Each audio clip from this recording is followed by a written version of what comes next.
Hi, everyone. Welcome to Cozy Corner Chronicles. I'm Julia, And I'm Liz. and we are here today with a Sparknotes but better for our first book for AAPI month, and that is Dial A for Aunties. And this book was so freaking funny, so I think everyone should read it. Yes, it's hilarious. I was literally sitting on the couch cackling, and Colin was just looking over at me. He was just like, "Who's making you laugh like that?" I was like, "Oh, Not Colin just being Jesse jealous. Sutanto." I know, like, not Colin being jealous of a book. Right. But for those who don't really know what like Dial A for Aunties is about, it's a murder mystery and it's realistically like a comedy. Like if you've seen the movie Knives Out or Murder Mystery with Jennifer Aniston, then this is Hmm. exactly the same vibe. It's funny but with a murder mystery twist. So if you enjoy Yeah. that, this is like definitely the book for you. It's literally hilarious. It's super witty, just comedic all around. Like, honestly, I know we had mentioned like it was supposed to be like a murder mystery thriller in a sense. No thriller, No just thriller. very funny. Yeah, no Yes, I thriller. agree. It's more like a murder mystery comedy, like for sure. But it's Hmm. a super quick read. So if you're looking for something quick, easy to read, to Hmm. digest, this book will do it for you. I'll tell you that. Oh, definitely. Because I finished this in like a day's time. Yeah, same. And yeah, I was the same. So with that being said, let's just dive right into it. Let's do So it. we have the prologue. There is a prologue. So we have There Medi is a. Chan, right? Medi Chan Mhm. believes her family is cursed to have all men die or leave. No matter which country the women live in, China, Indonesia, the US, the women all end up abandoned. Medi is the only Yeah. girl of her generation, and though she too wants to, yeet her family when it's time to choose a college, she ultimately decides to be a filial daughter and stay close to home to support her mother and her three aunts. So, I'll just Mhm. preface this by saying, too, something that we kind of felt like was confusing for the book was the fact that the three aunts, they don't ever really mention a name. And even if they do, it's very short. They always just refer to Mhm. them as like big aunt, fourth aunt, Second second aunt, yeah, ma. third mhm. Yeah. So if you get kind of confused with that, just make sure you keep track of who is who. So yes, but all of her aunts were very much like mothers to her growing up because all of their sons ended Mhm. up going to different colleges, moving out of state, all that stuff. So she's the only one. That's what they mean by in her generation that actually ended up Mhm. staying in the college that was close to home. So that's the prologue. Mhm. The curse, I Yes. guess, is important for later, All but yeah, yeah. yeah. But part one, chapter one. So this book also has three different parts, and Mhm. it's split up kind of like based off her meeting with like boys, stuff like that, which we'll get into later. But Part one, chapter one. Medi and her mother meet her aunts for dim sum. In a mixture of Chinese, Indonesian, and English, Medi is only fluent in English. They discuss an important upcoming wedding they'll be working. The Chans run a family wedding business. Big aunt, which is the oldest, is the pastry chef. Mhm. Second aunt is the hair and makeup professional. Her mom is the florist. And then fourth aunt is the wedding singer. And now Medi is their photographer. So it's literally a family run wedding full on business. Okay. We're not It's talking kind of dibble dabble. lit. It's like full on. Yeah. I know. I Yeah, was we like, run dang, the can whole you imagine? wedding. Exactly. So the wedding is an important one for their business because both the bride and the groom come from a rich and influential Chinese Indonesian family. Despite friction Mhm. between the aunts, preparations and the business seem to be going well. Secretly, however, Medi dreams of breaking away from the family business to start her own independent photography studio. Medi's mother and aunts interrupt her thoughts with a quote, happy surprise. They have set her up on a date for that night by pretending to be her on a dating app. According to them, the man is a great catch. And the owner of the hotel where the wedding will take place. Huh, weird. But Medi is, of course, appalled at her family's actions, but she yields to her family's pressuring and agrees to actually go on this blind date that they literally just set up for her. So, Hilarious. chapter two, Medi recalls her sophomore year of college. Earlier that year, she befriended a boy named Nathan Chan, whom she quickly fell for. Initially, she isn't sure he feels the same way. When he invites her to a college party, though, Medi's best friend Selena convinces her to go, and then despite Medi being like, no, I don't want to go. But at the party, Medi ends up meeting up with Nathan, and they share their first kiss. Yay, yay, yay. I I'm a liked Nathan their little Chan. story. Me too. Yeah, I stand I'm a him. Nathan Chan stan. Like, I'm for him. Same. So, chapter 3, in the present now, Medi is apprehensive about her date with Jake, which is the supposed wedding venue owner, but also aware that she needs to move on from her breakup with Nathan 4 years ago. Like, this girl has been hung up on Nathan. She was like, "You are the one for me." And then, Literally. so yeah. So the dinner date is super awkward because Jake is like clearly more invested in her than she is in him. Like, she Yeah. describes him as someone who just wants to flaunt his wealth every chance he gets. So Hmm. Manny also hasn't seen the messages between him and his mom that they were sending on that dating app. So she's kind of like improvising as she goes. So tipsy Yeah. after dinner, Manny tries to order a ride, but Jake insists on driving her home. In the car, he makes unwanted advances on her and starts driving into a secluded area. Manny panics during this time. I'm only laughing because this is the funny part ish. So Manny panics and then ends up tasing him. So she is knocked Yeah. unconscious as the car swerves and collides with a tree. So I know this is seeming like it's happening like real quick, and that's because it Hmm. truly is. Like, 1 second she's arguing with her man, like her family, and then it flashes back to Yeah. Nathan, and then now they're back in the present where she's like going on this date with the guy, and then she tases him, and then she wakes up and she's like, "Oh crap, what's happening? Ah, I tased him, and now I'm crashed." You know, so Yeah, and mind you, she didn't just tase him. She literally tased him in the neck. yeah, like she went for the like she wasn't Yeah, playing she with went that. for it. So She really it, went for it. you know what? Props to Betty though, because yeah, if someone's making unwanted advances on you, freaking tase. Yes. So, chapter 4, it's another flashback. And it flashes back to Maddie's junior year in college. She and Nathan are happily dating, though the relationship is still a secret from Maddie's family. And as a Christmas gift, Selena helps arrange for Maddie to meet Nathan's parents in England. Nathan's parents, who are white and Hong Kong Chinese, are very friendly, but Maddie is still very self conscious about her family and herself, given that they have like a very obvious class difference. Maddie is Yep. also torn between her filial duty to stay with her family and her desire to be with Nathan, and she wrestles as well with the family curse of male abandonment. But still, Meddy loves Nathan, so she resolves to tell her family about him over dim sum. That's what like she wanted to do, but she Right. doesn't actually do that. She chickens out. And Yeah. then now we're back in the present in chapter 5. Meddy regains consciousness. Remember after she Jake, so she sees Jake unconscious, bleeding from his ear, and she's like, "Ah, shit! I killed him." She's like, "Yeah, I killed him." Panicking, she tries to call 911, but her phone, of course, is dead. And she doesn't want to like touch Jake to find his. And despite colliding with Mm-mm. the tree, her car is still drivable though. So she moves his body, still warm, mind you, still warm, to the trunk and covers his face with a sweater because, like, in the culture, it's bad luck.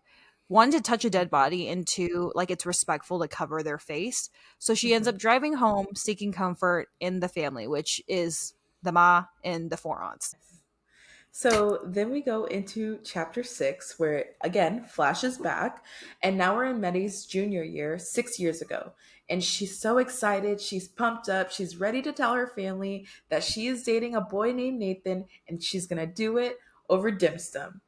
Then, of course, it gets ruined by the fact that her mom and her aunts have a surprise for her. And she's like, okay, what surprise? And basically, they come up with this idea that they want to start a wedding business and make Medi the wedding photographer. Mind you, Medi is in school for photography, is what I took from that. And Yeah. she still like didn't know what she wanted to do. She didn't know she wanted to do with her career. And now in many typical Asian cultures, it's like your family is choosing what you're going to do for the rest of your life. Yep. So she ends up going outside of the restaurant, and initially she's kind of reluctant and she's like super unhappy about the fact that her family is deciding how her life and her career is going to go. And then she kind of has this internalizing fight with herself. And she's like, okay, but I can't leave them because I don't want to be a disgrace because everybody else left them. And, but I really want to do this. And I don't know. She's going back and forth. So she is actually interested in helping the wedding business. And then her mom finds her and tells her like she doesn't have to join the wedding business if she doesn't want to. But Medi eventually commits to it and decides to wait to tell them about Nathan. So then we go to chapter 7, which is the present now. And Medi is at home and she is full blown panic. Her mom finds her in the garage where Medi is in tears and telling her everything. And her mom's like, "What? No, stop it. Is this what you kids say nowadays?" Like all this stuff. And so her mom goes to the trunk and then finds the body. And she's like, "Okay, stop playing around. Like this is not funny." And Medi's like, "No, I'm being so serious. Like this is Jake." And her mom's like, "Stop playing around. That is not funny anymore." And she's like, "No, like dead ass." That's Jake. And so Ma ends up calling all of the aunts, and everyone kind of gets caught up.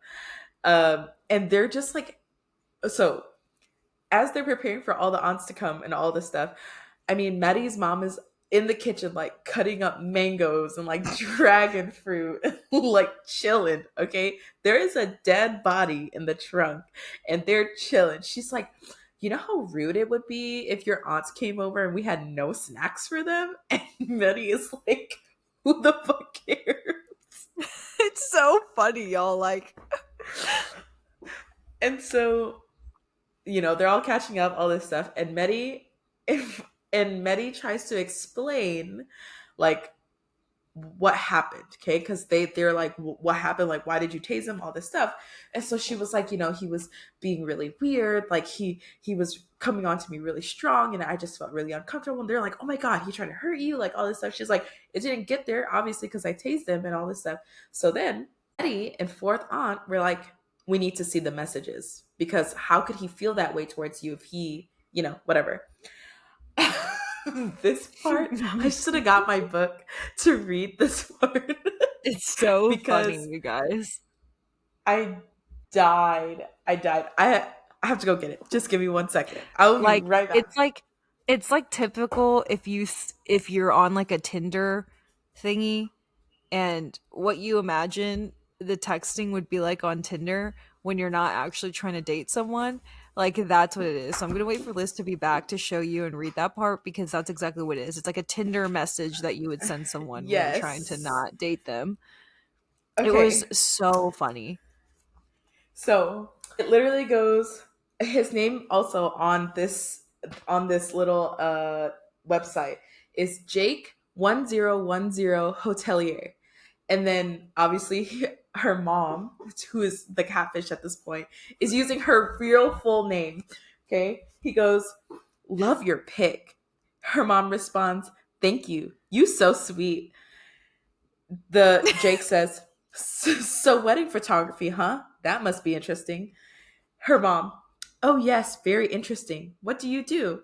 Jake, "As you might have guessed from my screen name, I'm a hotelier. I own hotels, many of them actually." Her mom, "Wow, so impressed." Jake, "I feel so comfortable chatting with you, Medi." Her mom, "Me also." Jake, "It's so hard finding someone I really click with. I feel as though I've known you for a long time." Her mom, "I agree." Jake, "So, want to meet up?" Her mom, "Yes, so happy you asked now. Yesterday, my body not taste so delicious, but today is better." So apparently, when she said that, there's an Indonesian phrase. I don't want to say it wrong, so I'm not going to say it. But basically, it means like not feeling well. But its literal translation is body not delicious. So Yeah. that was a funny translation thing. Jake, "Oh wow, okay, damn girl, you've been thirstier than I thought." Wet emoji. Her mom, "Haha, no, no, not thirsty. I have a lot to drink. Quite wet now." Jake, "Wow, damn, if I'd known I would have asked you out sooner." Eggplant emoji. Maddie's mom, "Wow, how you know eggplant my favorite?" So Jake, funny. Jake, "It is, huh? Well, I've got a real big one for you." Mom.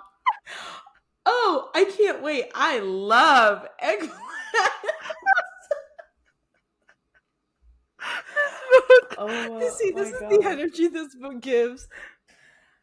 When I tell you I was in tears reading that, tears. I was in Rereading it. tears reading it. I'm So, crying again. obviously, we Ugh. read the messages, and due to a lot of cultural, linguistics, and generational differences, basically, Maddie's mom has now sexted Jake and led to a lot of miscommunication, which is why he was going on so strong on Maddie's date. Obviously, all of the advances he made were very inexcusable, but that was a big reason why. So they start discussing what they're going to do with his body, and they decided they're not going to contact the police, obviously, because they're afraid of the consequences that they would have to face having moved the body. However, they are very confused about what they're going to do with this corpse. So then we go into chapter 8, and this novel flashes back one last time to Medi's senior year in college 4 years ago. And the wedding business is literally booming. Medi looks forward to joining her relatives after graduation. She's super excited. And again, she has yet to tell them about Nathan. And she decides that she's going to do so after graduation. Now, Nathan announces that he has news of his own and he has an offer for his dream job in New York and wants Medi to come with him. Medi freaks out. She thinks about the family curse, and obviously she thinks about it's basically guilt. Like, she doesn't want to leave her family's business and all this stuff. So then, like, literally out of nowhere, no rhyme or reason, she goes, "Yeah, we're gonna have to break up." And he was like, "What?" She was like, "Yeah, I've been thinking about this for a really long time." He was like, "What?" She was like, "Yeah, I'm And really sorry. So you're gonna have to get your stuff and go." like keep in mind there was a part in the book where Nathan was like, I was gonna, and then he stops himself. So we all know what he was gonna do. He Yes. was gonna propose. Yes. So he's like, "Oh, okay, well, I guess I'll come and get my stuff later and whatever." And Medi's like devastated because this is the love of her life. Okay. Then we go to chapter 9, and we're in the present again. And Medi and her aunts go to examine Jake's body, and they're kind of discussing what they want to do about it. They also voice a lot of concerns with superstitions. Again, what Julia said earlier, not touching the dead body or even attending a wedding right after a funeral. And so eventually they decide that they're going to put Jake in a freezer so that they can dispose of him after the wedding. And Big Aunt, she is the pastry Pastry chef. person. Yeah, pastry chef. And so she's the only one with a big enough freezer that's going to fit him. So they have to take him to her house. And so they wrap the body up in blankets. And then Medi, again, has realized the body is still warm. Mind you, rigor mortis should have already happened. His body should be cold, Mm-hmm. but his body is warm. It's warm. And she's like, weird. Literally, that's it. And so Suspicious. she tries to take his pulse, and again comes to no conclusion that he has one. So they put him in Big Aunt's car. We go to chapter 10, and at Big Aunt's bakery, the chance encounter a masterpiece that Big Aunt has created, and it's this wedding cake, and it's buttercream frosting, and it's beautiful. They admire her work and all this stuff, but again, they have to store his body.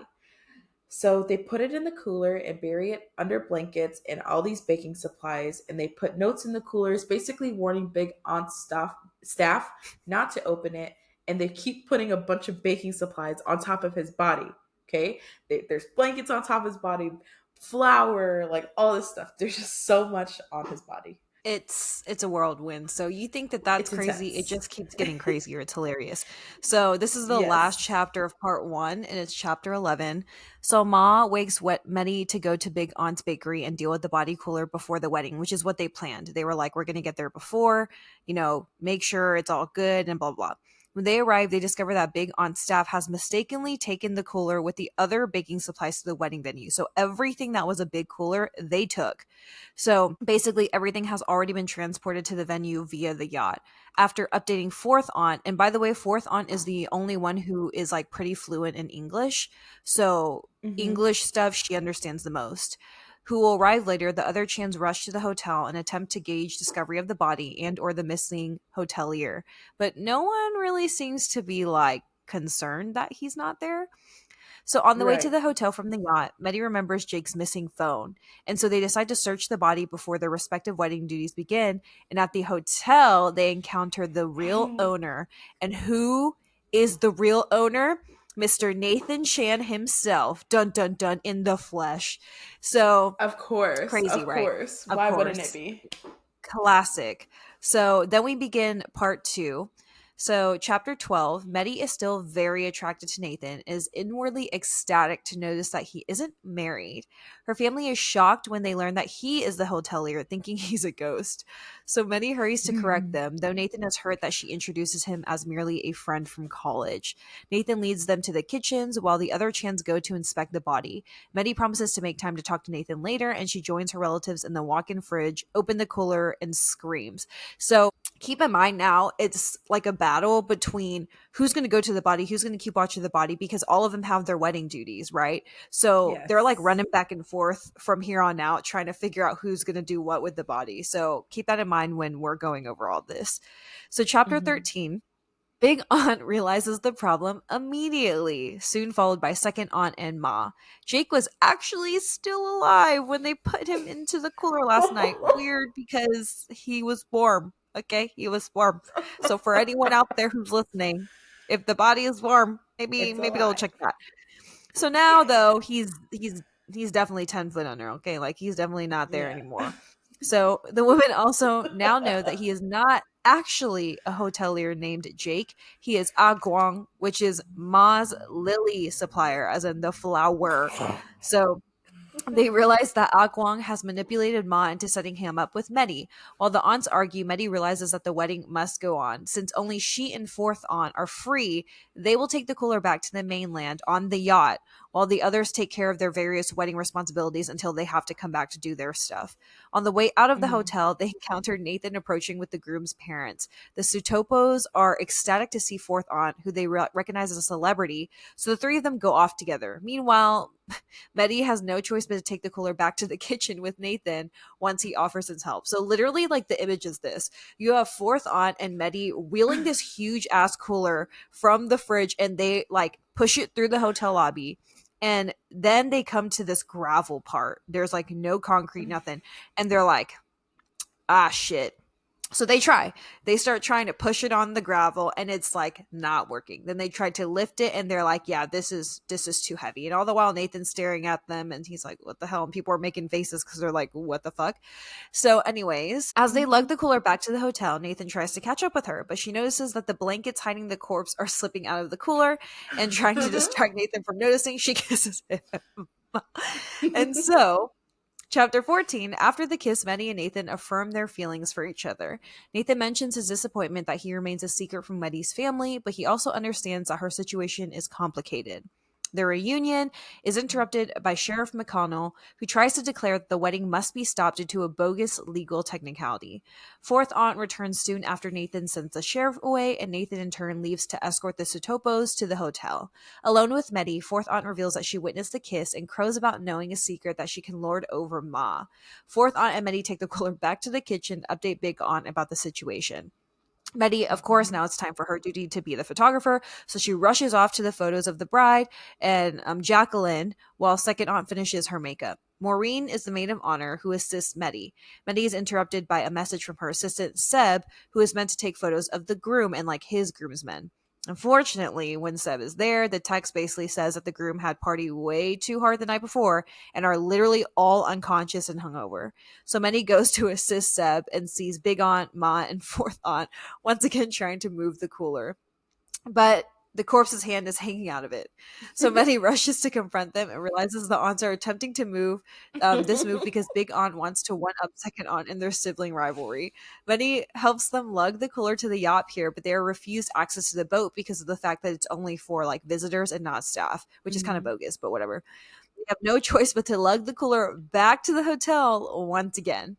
Meanwhile, Fourth aunt tries to get her own one up in the sibling rivalry with Ma, hinting at Meddy's secret relationship with Nathan. Frustrated and harried, Meddy sends Seb to take bridal photos while she and her family check into the hotel with the cooler. So now their plan is, of course, after twice unsuccessfully removing it, they're like, oh, it's time to check in for the hotel room. We'll just stash the cooler in our hotel room once we get it.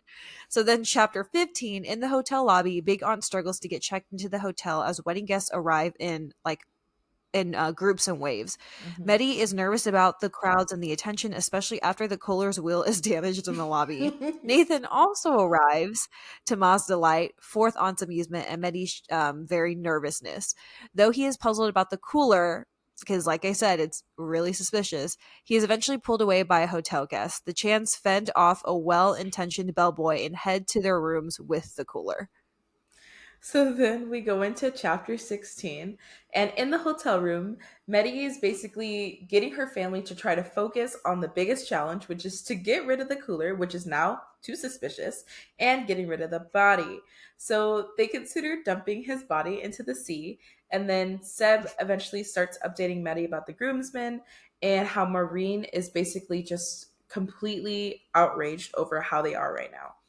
And Medi is now inspired to hide Agwan among the drunk guests until nightfall, until they can properly dispose of him. And so the women are like trying to get him out of this cooler and put him onto the bed, and they lay him in the bed and cover him up with blankets. And so Big Aunt, she's like, okay, don't worry about it. I'm going to go get a suit from the hotel laundry. And so everybody goes back to doing their duties, which ends up leaving Fourth Aunt to watch the body. So then we get to chapter 17, and in the bridal suite, Jacqueline is just distraught over her husband and all of the groomsmen. So Maureen is like, don't worry about it. Like everything's gonna be fine. And second aunt is just touching up her makeup because she's crying so much. And Medi starts to comfort Jacqueline too and updates second aunt that on the corpse disposal plan. Okay. And second aunt's like, ugh, hate that because she hates that everyone is depending on big aunt and like she hates that everyone kind of like seeks approval from her. So Medi is now interrupted by Nathan, who is doing his own damage control with the groom's party.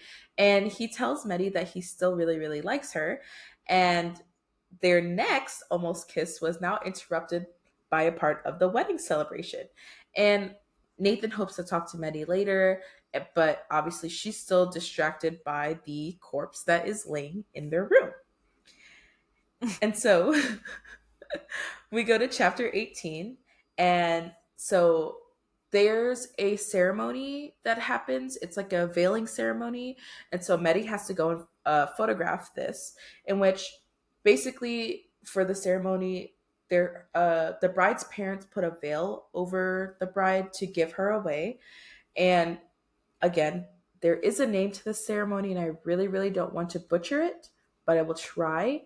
So I apologize if anybody knows, and I'm just saying it completely wrong. But Akara Penjamputan is the ceremony. And then the groom's side pays a symbolic visit to the bride's home, which now obviously has to be the hotel room. And this undergoes several trials from the bridal party as a part of the wedding festivities. However, obviously, the groom's side is late due to the hangovers that is happening on his side. And when Medi asks her family for an update, all she gets is a string of uncomprehensible emojis. And like, the emojis are so random. It was really funny. It's so random. So the groom's party finally arrives for this veiling, and the first trial is wearing women's lingerie. Maureen then discovers that one of the groomsmen is missing because he cannot find his clothes. And as the groomsmen move on to the second trial, Medi helps Maureen and Jacqueline find a solution for the missing groomsmen, and then the ceremony ends very smoothly, and officially the wedding has begun. So, chapter 19 is the tea ceremony, and basically the wedding couple has to serve tea to their elders and then they're given gifts in return. And now I remember Julia telling me that she went to a wedding in New York and it was insane. And this is kind of what it And this reminded was me it. of. Yeah. No, this is exactly what it was. Yeah. So basically, they serve teas to a lot of the elders on both sides of the family. And sometimes between the elders, there's competitions of who can give a better gift, essentially. And this gift is of monetary value. So they received a house, a bunch of Cartier watches, just envelopes of money. There was a lot of things. Like, dang. Yes. So Seb and Mehdi photograph the event as relatives compete, obviously, to outdo each other with these expensive gifts. Afterwards, Seb goes to lunch, and then Mehdi helps Maureen carry the gifts back into the bridal suite. And Mehdi observes that Maureen isn't happy, but she doesn't know why. So keep that in mind. After Mehdi heads out, leaving Maureen alone in the bridal suite, her family calls her to the hotel room for a corpse emergency. Now, every time she leaves, something happens. So Agwan's Every phone time. is like blowing up. It is ringing and ringing and ringing. And now Big Aunt and her mom are also at lunch, which leaves Mehdi with the second and fourth aunts. So Mehdi has to use Agwan's hand to unlock his phone, only to realize that the caller on his phone is nobody other than Maureen. Dun dun Maureen! dun. How? Why? Oh my gosh, this story has so many plot twists. So, We'll tell you why. so we go into chapter 20. Maureen begins to text Agwan, and she's furious that he is not answering the phone call. And so eventually this reveals their secret plan. Okay.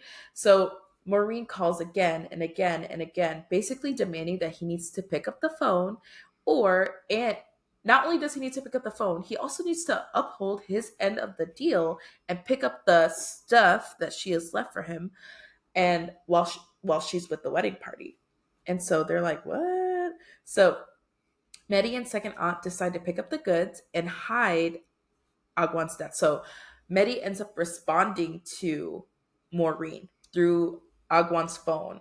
And yeah, that was a bit much. But anyways, so they in the bridal suite, they discover the duffel bag, which is full of the tea ceremony gifts. So back in the Chance hotel room, Mehdi quickly figures out Maureen and Agwan's plan. And it's basically that he would steal the gifts and hide them in the wedding flower crates and take a yacht back to the mainland.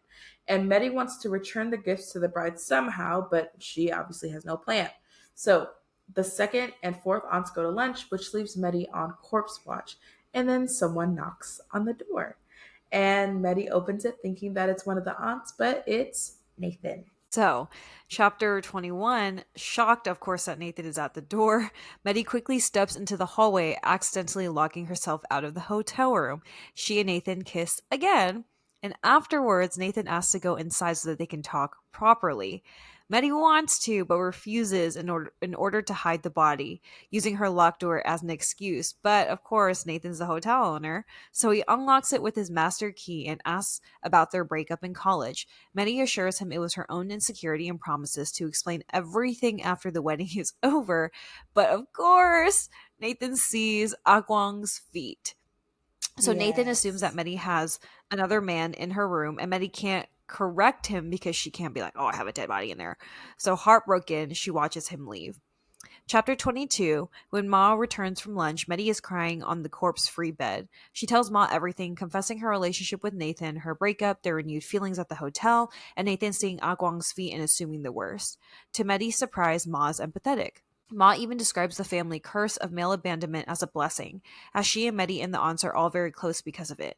Ma encourages Medi to fix things with Nathan and returns the key card that she found dropped in the hallway, assuming it's Medi's, but the card in fact was actually Nathan's master key. Mhm. So Medi decides to use the master key to deal with the stolen tea ceremony gifts, and as soon as she begins to plan, she's interrupted by another call on Agwang's phone from Maureen. Someone has realized the gifts are missing, and Maureen is under suspicion because she's the last person to handle it, and because they said she's the only one that the family actually trusts. Mhm. So Maureen wants to frame Medi instead. And when Ma and the aunts discover Maureen's plan, they're mad. Medi, now grateful for all their help thus far, decides to take matters into her own hands. So then, chapter 23, Meddy sneaks the duffel of missing gifts into Maureen's room and hides them in her closet. Maureen returns before Meddy can leave, so Meddy ends up hiding under the bed. Maureen begins to text Agwong's phone, saying that she's going to frame Meddy for the crime. And after Maureen leaves, Meddy quickly calls her family and warns them to hide the body, only to be summoned to the bridal suite. When Mm-hmm. Meddy arrives, security and the parents blame her for the theft. Nathan and Jacqueline give her the benefit of the doubt, and of course, Meddy pretends to know nothing and shifts the blame onto Maureen, who convinces Jackie to search Meddy's room. Meddy agrees, hoping her family has hidden the corpse. So, chapter 24, the group heads for Meddy's room. On the way, Meddy sees Fourth Aunt in the groom's suite. Fourth Aunt hides before anyone else spots her, and Nathan apologizes for the invasion of privacy into the room. Meddy's room is searched, but nothing suspicious is found, much to her relief, so they got the dead body out, thank God. Maureen tries to convince the group to search all of the Chan's rooms, but Nathan refuses. Meddy convinces them to search Maureen's room instead, and Maureen, of course, protests in vain. Tom the groom seems to enjoy Maureen's distress to Meddy's disgust. He's kind of a piece of shit. When the Yeah. gifts are found, the drama escalates. Jacqueline wants Maureen gone but won't press charges. The Sutopos agree except for Tom. Maureen tries to defend herself, and Nathan advises her not to until the authorities arrive and he leads her away. Everyone else disperses. Then, chapter 25, the wedding ceremony will begin soon, accompanied by a burgeoning storm warning. Jacqueline goes to touch up her makeup. Minnie calls Second Aunt and is concerned at the loud background noise when Second Aunt answers. Second Aunt brushes her off and heads to the bridal suite, hanging up. Nathan interrupts to apologize to Meddy about the room search and ask about Meddy's supposed boyfriend. Meddy Mm-hmm. flounders for an excuse, and then things are kind of smoothed over, and then Nathan leaves to oversee more wedding preparations. Meddy calls Ma and discovers that Fourth Aunt has given the groomsmen absinthe on top of Ma's traditional Chinese medicine, which is basically like marijuana, Yeah. basically. So basically, they just mixed a drug and alcohol. Yeah. Before many can ask further, she is called to the pool to photograph the wedding ceremony with a quick stop at the bridal suite to comfort the bride. Jacqueline is upset about Maureen's perceived betrayal as well as Tom's unsavory comments about the theft. Betty cheers her up before heading to the pool, and the ceremony begins smoothly. However, when the groomsmen appear, not only are they literally so drunk they can barely walk, Betty realizes that the last groomsman being carried by two other drunk groomsmen is actually Agwong's corpse. Like, dude, it literally gets better. I was screaming at this part. I'm like, how? Why do we not Like know I said, he's guys, it's a dead? whirlwind. Yeah, like it's a whirlwind. Do you guys see what we mean by the fact that it just keeps going? So then we go into chapter 26, and Medi is full blown panicking. Okay. The MC is so oblivious to everything that is happening to this disaster in this room and continually announced the arrival of so many people in this bridal party. So Tom is furious that he sees all of his drunk and high groomsmen, but refuses to lose face by sending them away, which was so stupid to me. He sounds like an extreme red flag. Okay. Yeah. So the wedding planner is like telling the MC, like, hey, we need to get them off stage. And Jacqueline agrees, and her bridesmaids leads the groommen out and back out the aisle. So Tom is super angry, obviously, at being undermined, and grabs one of the groomsmen and knocks him off balance. This groomsman was actually holding Agwan's corpse upright. So obviously, without any support, he just falls over. And so, in the confusion, Medi is trying to grab Agwan and Jacqueline tries to help. Panicking again, she ends up pushing Jacqueline away and she falls into the pool. She, as in the bride. So then we go to chapter 27, where Medi immediately sets down her camera and jumps into the water to help rescue Jacqueline, who is weighed down by her huge wedding dress. And then Nathan ends up rescuing Medi while the others rescue Jacqueline. Meanwhile, the bridesmaids are tripping over this corpse, and everybody now realizes that there is a dead body on the stage. And as Nathan and hotel security kind of take charge of the crime scene, Medi and the Chans convene away from the crowd, and Medi demands an explanation. And obviously, all of the aunts are blaming each other. So basically, Big Aunt went to go get a staff uniform for Agwan, but she took too long. So Second Aunt got impatient and decided to disguise Agwan as one of the groomsmen. Ma and fourth aunt helped her, planning to hide him in the back garden until after the wedding. On the way there, they heard a group that was looking for the missing tea ceremony gifts. And so they freaked out and they hid. Fourth aunt was super inspired for whatever reason. So she retrieved the absinthe, I think that's how you say it, and that she carries around basically to soothe her own nerves, and brought both the alcohol and the body to the groom suite. So they hid the body there while the groomsmen got drunk, and then Ma added basically the marijuana into the alcohol as well. So that's why all the groomsmen were all messed up. The women left, and they were unaware of how that was going to react on the men. And then Mehdi obviously concluded everything else. So the groomsmen were then called to the altar for the wedding, still drunk and high, and they brought Agwan with them, thinking that he was just another unconscious groomsman. So we then go to chapter 28, where after the explanation, the aunts and the mom are arguing again, and Mehdi's just annoyed, and she just walks away. And again, the storm is approaching. At the altar, the security has cleared away everybody, and Mehdi approaches Nathan, but Sheriff McConnell gets there first. And Mehdi keeps her distance and eavesdrops. And so the sheriff is trying to dominate Nathan, and clearly he's out of his element, basically demonstrating no knowledge of the crime scene protocol. And he basically sticks one of his feet out and kicks Agwan's arm with the tip of his shoe. And so the sheriff wants to question all of the groomsmen, and obviously, how can he do that? Because they're all not in their right minds. And they finally reveal that none of them know each other. And everyone's like, wait, what? Well, how do you not know each other? Come to find out, Tom has no friends. So he has hired all of these men from different websites to be his groomsmen. So the aunts return back to the hotel, and Ma remains with Mehdi, and the sheriff basically ignores Nathan's suggestion about protecting the crime scene from the weather and instead arrests Nathan for murder. We go into chapter 29, and as Nathan is arrested, he sees Mehdi and tries to comfort her. And Medi's like, how are you trying to comfort me when you're the one getting arrested? So her family is True also love. right.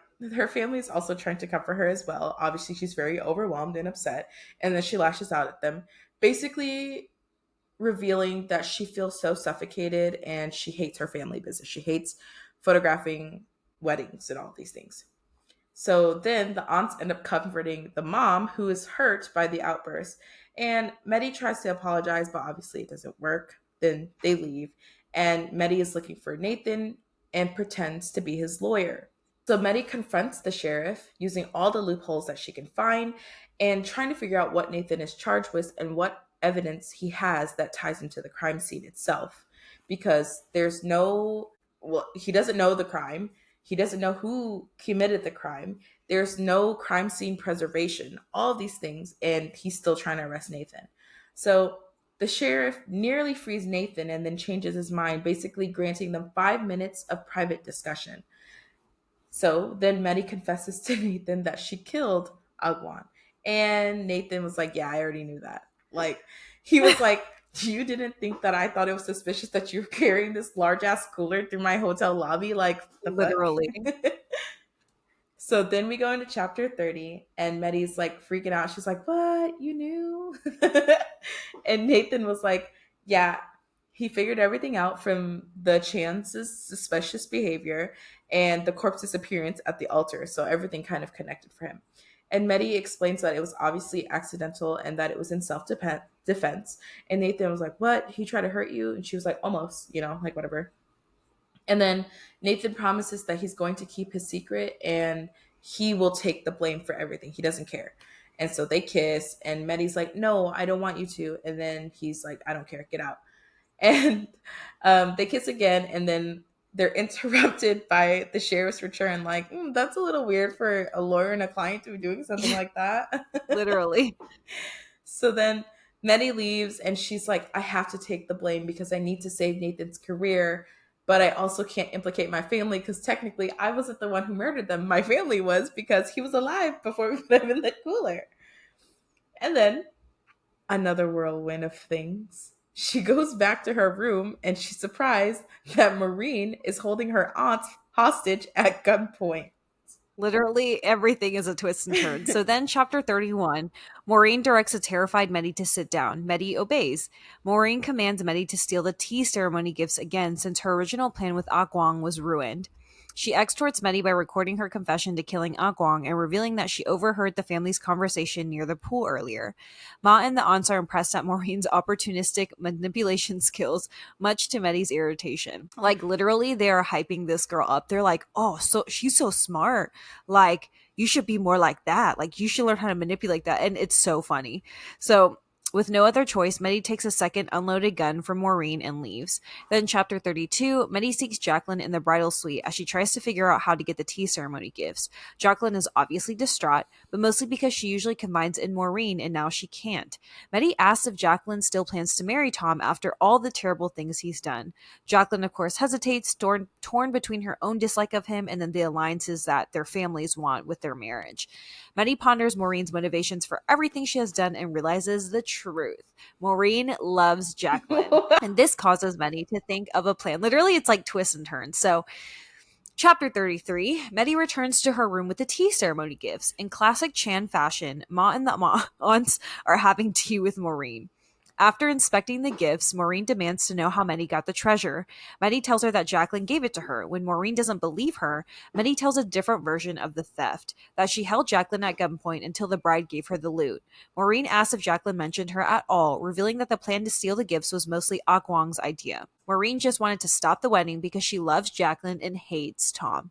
Jacqueline bursts in, revealing that she heard everything and that she loves Maureen too, and then they kiss. And then the Chans are freed, and Ma and Medi are mutually proud of each other and their family. Like, when I tell you it's a whirlwind of shit happening, it really So is. So fucking we're almost coming to the random. end. Literally, we're coming to the end. This is the last chapter before the epilogue. So, chapter Mhm. 34, back in Nathan's office, Maureen, Jacqueline, and the Chans feed the sheriff a story about Akwang's death.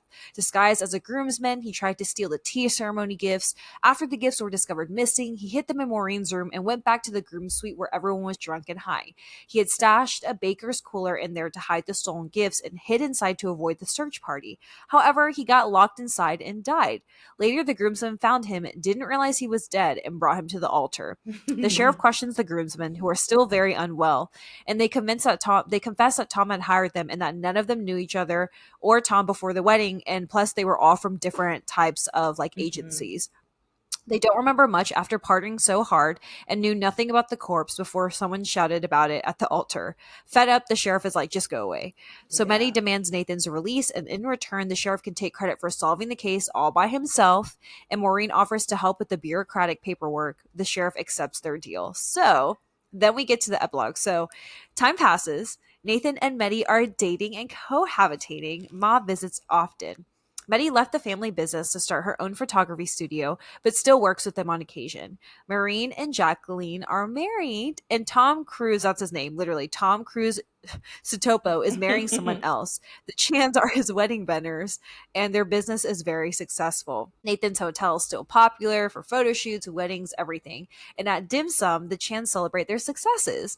Though Mom makes pointed comments about Medi's own slow steps in her relationship, Nathan ends up proposing. And I just want to take the time to just mention this. So Nathan like waves over a dim sum worker, Mhm. and he's like, "Hey, I want that." And then when he opens like the bamboo thing, it's the freaking ring. Like, how cute is that? Ah! And of course, Medi says yes, and she's super ecstatic. So that is the whole entire book. Um, Super funny, super fast paced, literally a twist and turn every single chapter. It was fantastic. It was insane. Like, I feel like there were so many plot twists that I didn't even know that was going to be a plot twist that I would never even have thought of. It was, yeah, it was insane, to say the It least. was funny. Like going from a little life to this, it's just such a different vibe. And I have to say, this book for me was a 5 out of 5. Like we had said, when we read the reviews, people were Yeah. really harsh on the book, but I loved it. I will say it was because the book was labeled a murder mystery and it wasn't a murder mystery. So I feel like that's why people felt like bamboozled. But again, like, I feel like you have to go into every book with an open mindset because if you're Mhm. stuck on the book is supposed to make me feel this or the book is supposed to be this, the book is supposed to be that, then you kind of miss the overall message of the book. Right.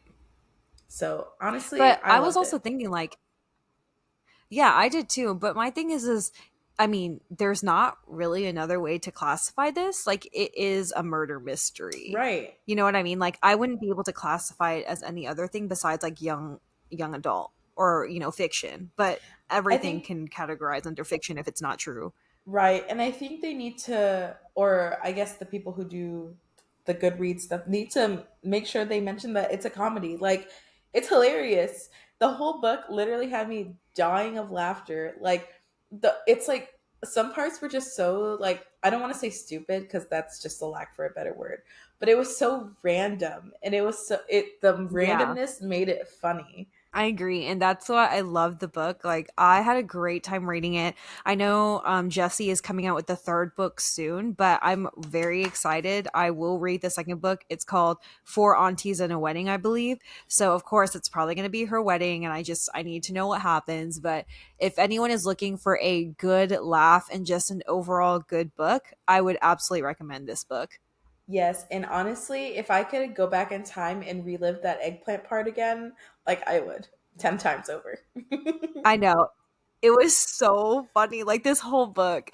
But with that being said, we are reading Snow Globe next. So catch us for the next Sparknotes but better. We are so Yes. excited and so happy to be doing this for AIP month. And we have something very, very special coming up this month as well. So we hope that you guys will tune in for each and every episode and continue supporting us. Yes. Thank you for listening. Thank you. Bye. Bye.